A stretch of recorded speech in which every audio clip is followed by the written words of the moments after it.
Bueno. Estamos ya en verano, estamos ya en agosto. Le imagino que gran parte de vosotros estará de vacaciones.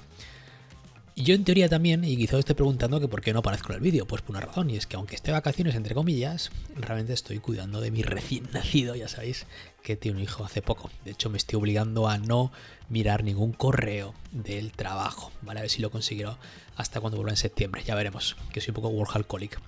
Así que voy a ser bastante operativo con este vídeo, aprovechando que estamos en verano. Vamos a hablar de la experiencia del sol con respecto al pelo y la influencia en tres cosas. Vamos a ser muy rápidos. La primera va a ser el daño que produce en el pelo con un aspecto más empobrecido, digamos. La segunda, habitualmente puede producir efluvios agudos, es decir, caída de pelo después de exposición solar de alta intensidad. Luego aclararé esto. Y tercero, la relación con los efluvios y las caídas de pelo estacionales. Es un capítulo bastante interesante. Vamos a hacerlo rápido. Venga, vamos.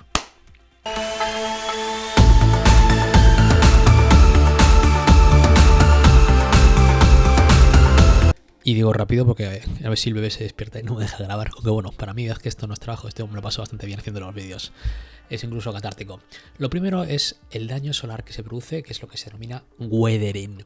Realmente la radiación ultravioleta no es la sola causa del weathering, es una de las causas que está afectando el envejecimiento, digamos, o el empobrecimiento del pelo. Ya sabéis que el pelo es una estructura orgánica, pero es bastante estúpida en esencia cuando sale de la piel, porque no tiene ninguna capacidad de regeneración, ninguna. Por eso todo lo que hagas con tu pelo lo daña, estéticamente hablando me refiero. Entonces evidentemente tener el pelo largo, hacerte mechas, tintes, alisados, planchados, etcétera, dañan tu pelo además de forma irreversible. Aunque hay algunos productos en el mercado, que creo que esto no he hablado, pero en mi libro hablo, hay algunos productos en el mercado que pueden ayudar un poco a reparar el pelo, pero no es un impacto muy alto, es reducido. Lo único que repara el pelo es cortarlo y que va a crecer, ¿vale? El pelo realmente, como crece de forma unos cuantos años, depende de la longitud facial ajena, pues entre 4 o 6 años. Lo razonable, aunque bueno, esto evidentemente es mi opinión, es tocarlo lo menos posible y cortarlo lo más posible, que es un poco lo que hago yo con mi pelo. El caso es que la radiación ultravioleta produce daños irreversibles en la estructura proteica del pelo. ¿Y esto cómo se traduce? Pues se traduce estéticamente en dos formas distintas. Por un lado veremos un pelo que es más claro, y esto es muy curioso, pues se produce como una especie de blanqueamiento de la melanina. El término no es así exactamente, pero para que me entendáis, el pelo empieza a perder pigmento. Me parece muy divertido como en verano o como con exposición solar la piel coge pigmento y el pelo pierde pigmento. Y también la otra manifestación que tiene es que es un pelo claramente más dañado. Es decir, veremos un pelo de aspecto más quebradizo, con el mítico frizz, con las puntas abiertas, etc. Todo este daño va a depender de cómo es resistente sea nuestro pelo. Ejemplo, decía antes, hablaba de mi pelo es el típico pelo aburrido, es decir, pelo corto que no me lo toco, no hago nada con él. Y además pelo que no es rubio, con lo cual es un pelo muy resistente. A mí, para que me dañe el sol, yo creo que ni siquiera me lo puedo dañar. Me puede dañar algo, pero no se va a manifestar.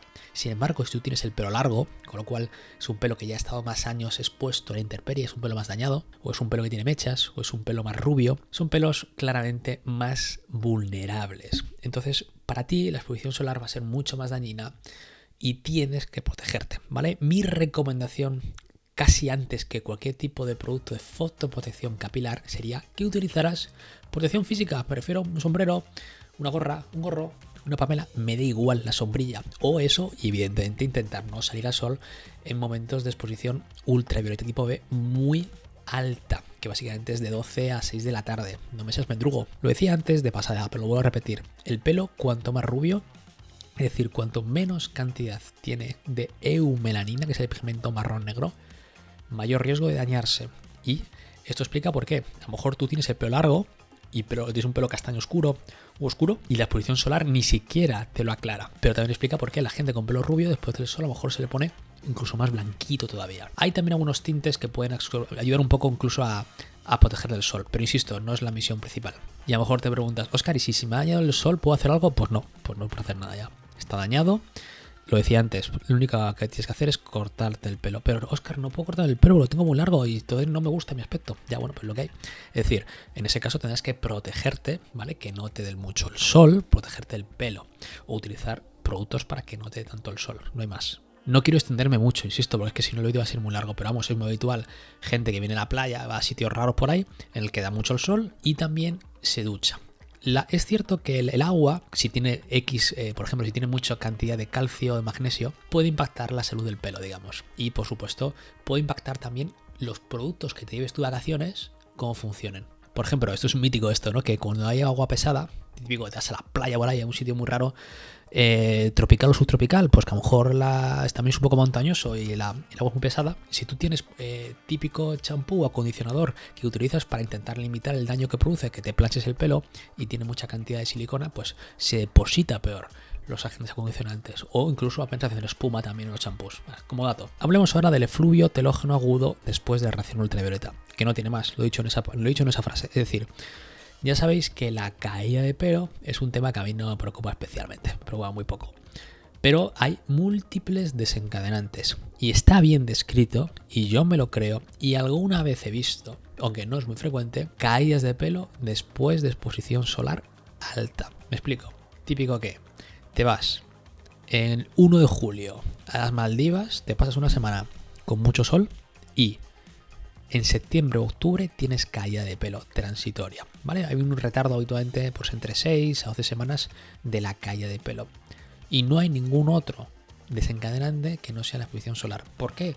Porque el pelo es muy vulnerable a cualquier tipo de noxa, es decir, cualquier tipo de daño. Y eso incluye energía térmica, energía ultravioleta, ¿vale?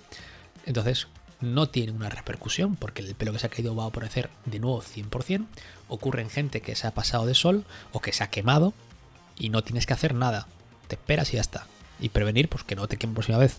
No seas tonto. Y tercero, vamos a hablar de algo que es curioso, que bueno, a ver, son los cambios estacionales climáticos y la reacción con el pelo. Quiero ser muy sucinto con esto por lo que he comentado antes.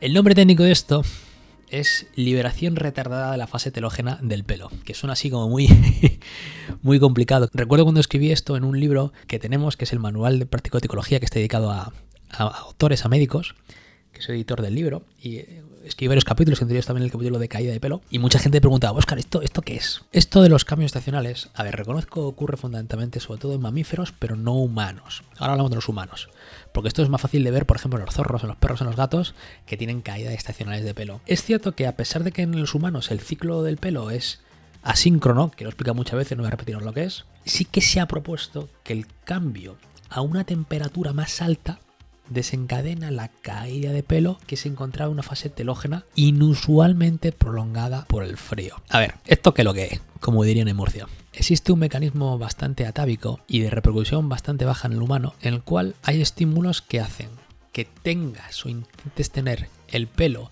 más largo en meses más fríos, para evidentemente calentar, y que intentes tener el pelo más corto en meses más cálidos. Eso sabemos que está regulado probablemente, aunque no queda del todo muy claro, por la melatonina, ¿vale? Que es una hormona que probablemente tiene una influencia bastante baja en humanos, que se libera en la epífisis y que está también regulada por la exposición solar. Entonces, es posible que una menor exposición al sol en invierno y una mayor exposición al sol en verano regularice tus caídas de pelo y tengas periódicas en meses intermedios tipo primavera o otoño, es decir, para prepararte a tener más pelo en invierno y menos pelo en meses más cálidos.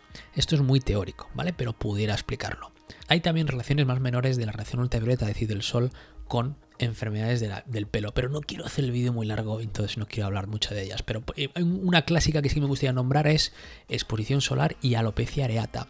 Es muy curioso porque antiguamente muchos dermatólogos han tratado alopecia areata con fototerapia. Yo una vez he mandado, pero con resultados muy malos, ya no lo mando. Fototerapia es pues las cabinas de fototerapia, es decir, la exposición solar, porque ya sabéis que el sol tiene también capacidad inmunosupresora, bajar las defensas, pero también está descrito por test de alopecia areata con exposición ultravioleta, por lo cual al final es un poco contradictorio. Esa es la medicina que hace que todavía, aunque es una ciencia, también hay un componente de arte bastante alto. Así que chicos, con esto es un repaso bastante rápido a los 3 problemas que puede dar el sol. El resumen final es: déjate de historias, ponte una gorra o ponte una Pamela. Venga, adiós.